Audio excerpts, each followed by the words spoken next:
Thank you for joining me. One of the joys of doing this program is some of the extraordinary people I meet, like my next guest, Dan Blackwell.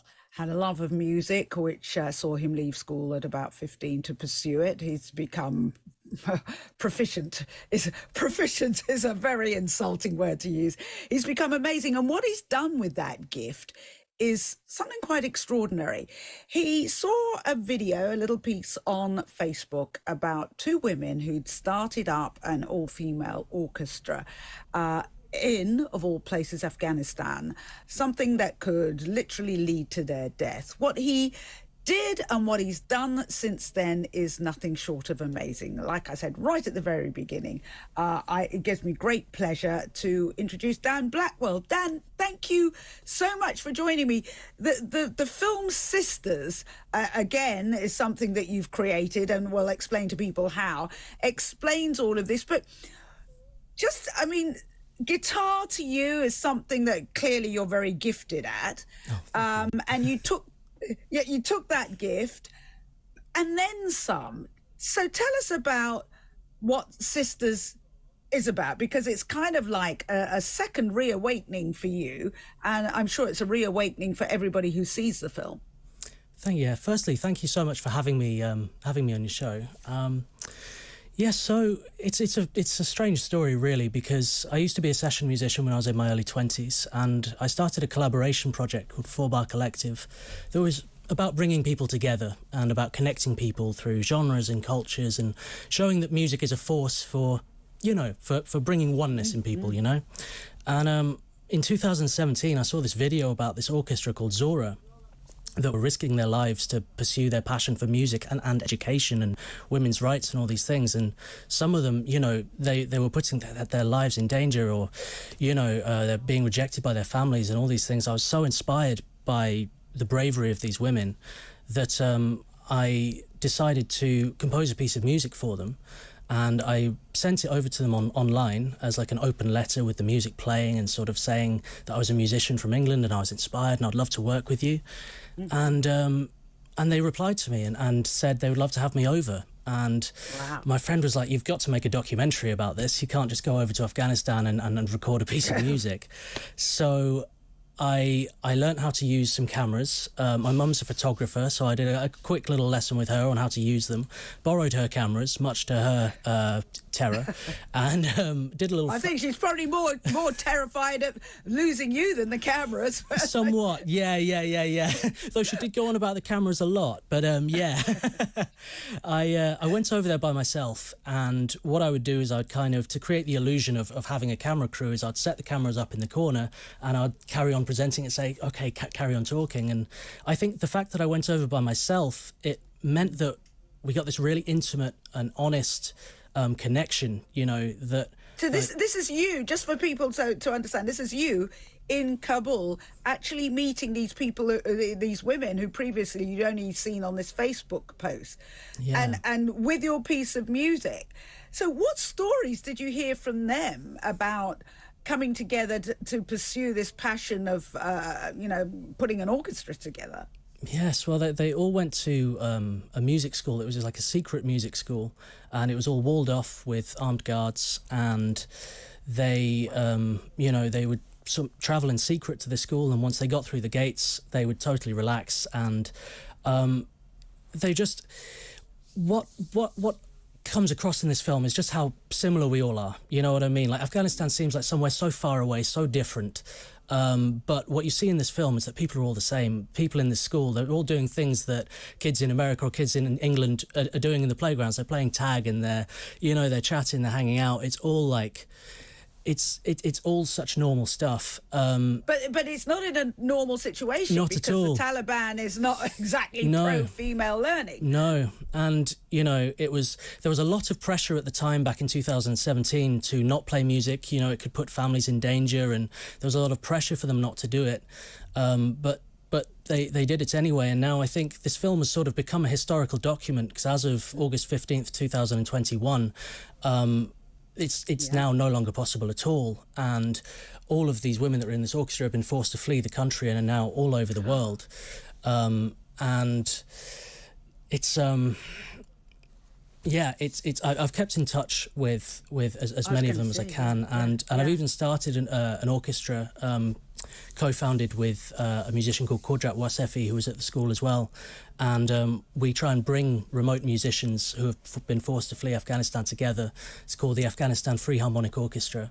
Wow! And just tell me this, so with the music, were there different types? Because you composed a piece of music. Did you attempt to compose it with an Afghani flavour, or did they take that basic composition of yours and add that Afghani flavour? So I tried my very best with it. You know, it's difficult to research Afghan music for me at the time, and I met up with a close friend and producer, Tom Biggs, and we sat down together and we listened to as much Afghan music as we could, and we kind of wrote the piece.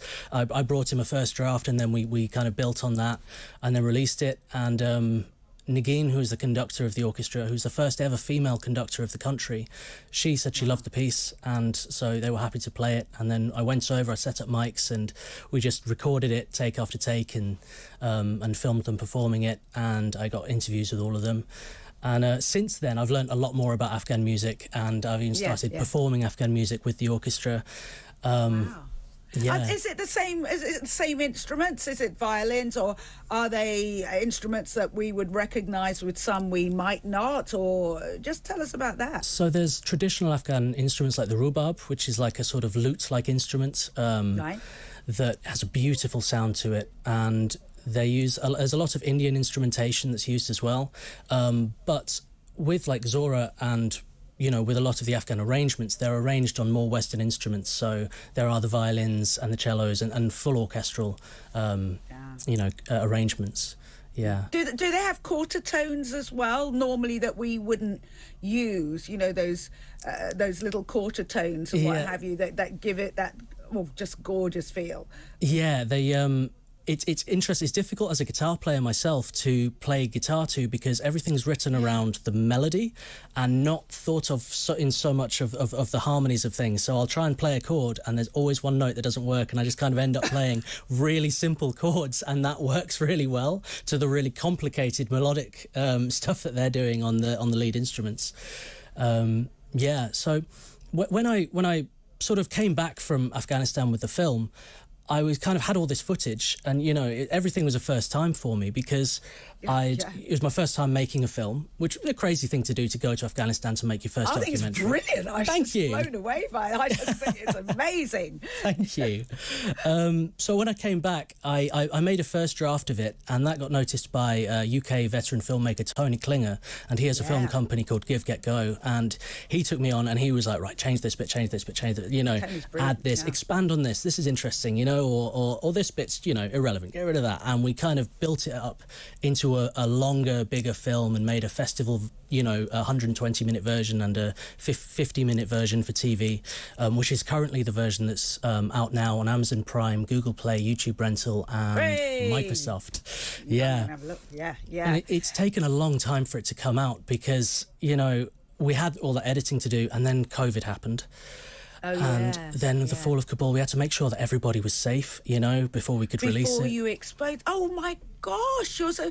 Do you put me in mind of people like Jacob Collier, who bring, for people who don't know, you have to Google Jacob Collier, who bring music to the masses wherever they are, whoever they are, and make people realize the power of the voice, the power of music, the power of ordinary people coming together to play, and people like yourself, as I say, and Jacob Collier, just spine-tinglingly amazing, because you translate music and musical instruments from people seeing it only in, the Royal Opera House and all the posh places, to it being something in the hands of everyday people who can express themselves. Does that make sense? That absolutely makes sense. And, music is for the people, and music represents culture, music represents humanity, So it's so important that these Afghan musicians are keeping music alive in a place where right now musicians in Afghanistan, if they're found with an instrument, that instrument's being smashed to pieces, and they, may be beaten or worse. And so the bravery of these musicians, these people, and these women is just unbelievable, and the impact of music. Has it changed you? It's completely changed my life. Yeah. In what way? I was passionate about music, and I've always been passionate about freedom and expression through music. And, you know, I've, in my own humble life, like, I've experienced bullying and things like that, and I've always turned to music, to Nirvana and System of a Down, and the music I'd listen to when I was a kid, and that would make me feel better, and it made me feel like I wasn't alone, and, you know, that there was a fraternity of other people like me out there who were into the same kind of music. But to go over to Afghanistan and see where their lives were actually in danger, you know, for listening to or playing classical music, it was mind-blowing to me. And just the connection I made with Nagin and Zarifa, the two conductors, and all of the members of the orchestra, there's